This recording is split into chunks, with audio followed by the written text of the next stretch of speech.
আগামী 26-এ নির্বাচনের আগে এই যে এসআইআর প্রক্রিয়াটা শুরু হয়েছে, জানুয়ারি মাসে পাবলিশ হবে ভোটার লিস্ট, ওই ভোটার লিস্ট থেকেই 26-এ নির্বাচন শুরু হয়ে যাবে।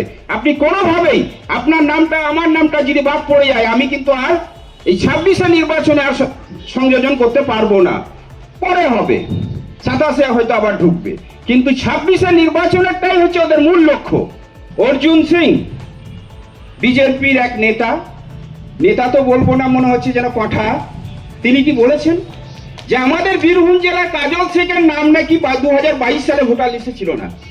ভাবতে পারেন এ কত বড় মানে বব্বর একটা মানুষ, যে এই কাজল শেখও নাকি বাংলাদেশি, এবং 2002 নয় 2022 সালের ভোটার লিস্টে নাম ছিল না।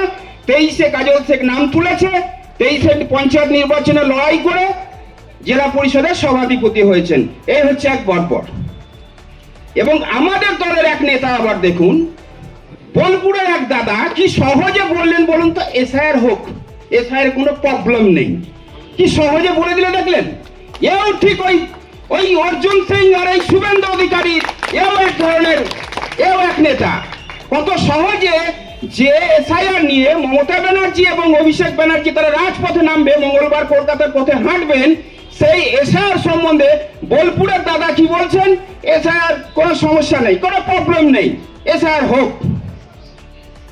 এই দাদাই তিহার থেকে আসার পর তিনি কি বললেন, যে আমাদের জেলা পরিষদে আগে যিনি সভাধিপতি ছিলেন তিনি এত ভালো কাজ করেছিলেন যে রাষ্ট্রপতি পুরস্কার দিয়েছিলেন তাকে। এই দাদার বক্তব্য হচ্ছে, আমি কিন্তু তথ্য দিয়ে বলছি, কোনো ভুল কথা বলছি না। এই দাদা বলছেন যে জেলা পরিষদের আগে যিনি সভাধিপতি ছিলেন অর্থাৎ বিকাশ চৌধুরী, উনি নাকি এত ভালো কাজ করেছিলেন যে রাষ্ট্রপতি পুরস্কার পেয়েছিলেন।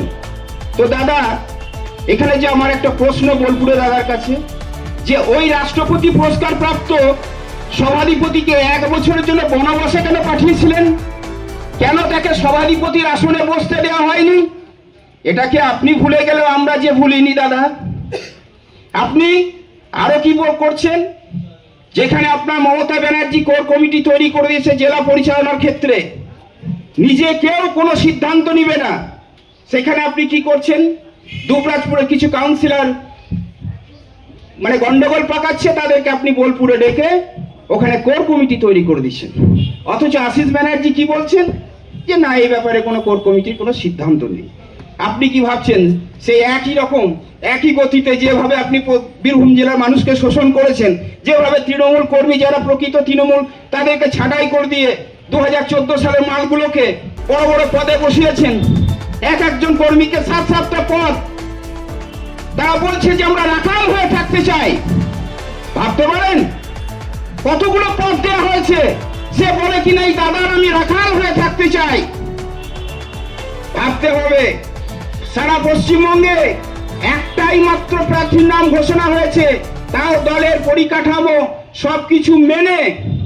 সুব্রত বক্সি যেটা ঘোষণা করেছিলেন সেটা হচ্ছে মমতা ব্যানার্জি। আগামী কলকাতায় বিধানসভা নির্বাচনে মমতা ব্যানার্জিকে প্রার্থী করা হয়েছে ভবানীপুর থেকে, আর আপনি বিজয়া সম্মেলন করতে গিয়ে বিধানসভার প্রার্থী নামের ঘোষণা করে দিচ্ছেন, আপনি মমতা ব্যানার্জির উপরে। তাই আপনাদের কাছে আমার একটাই অনুরোধ, যে আগামী যে নির্বাচনে 26-এর নির্বাচনে কলকাতা থেকে 293টা প্রার্থী যখন পাবলিশ হবে, সে যে প্রার্থী হোক না কেন সাঁইতা বিধানসভায়, আমরা কিন্তু কাঁধে কাঁধ মিলিয়ে কিন্তু সেই নির্বাচন করতে চাই। এটা মাথায় রাখবেন।